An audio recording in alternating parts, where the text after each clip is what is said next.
Dia 27 de setembro, Aruba está a assumir seu direito democrático e a TV seu dever periodístico com cobertura extenso e completo. Abre dia com o time G5 que já fez experiência ampla de Tom Peters e com mi mes, Patrick Pascal, junto com minha equipe estelar, encabeçava produtor executivo Fanny Merle. Começar que prova impressiona de dia, maneira que solo sale com Tessa Peters e sigue desarrollando em cada esquina com Noemi Penha e Sandy Pineda que lo apresenta um ponto de vista fresco.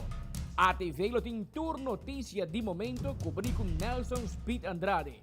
Marco Espinosa lo donava un visto di cerca di successo nan al tanto e Ronnie Maduro lo percurrà per resumir desarrollo nan di dia.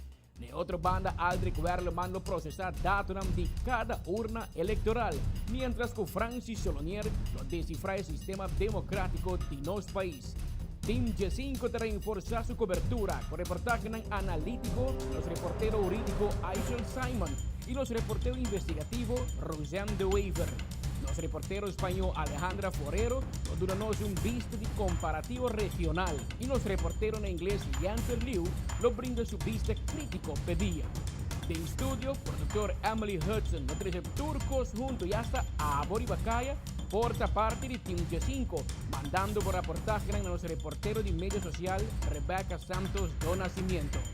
Es aquí que G7 Carmen lo hacen al máximo esfuerzo para donar el mejor de los G7 años de existencia.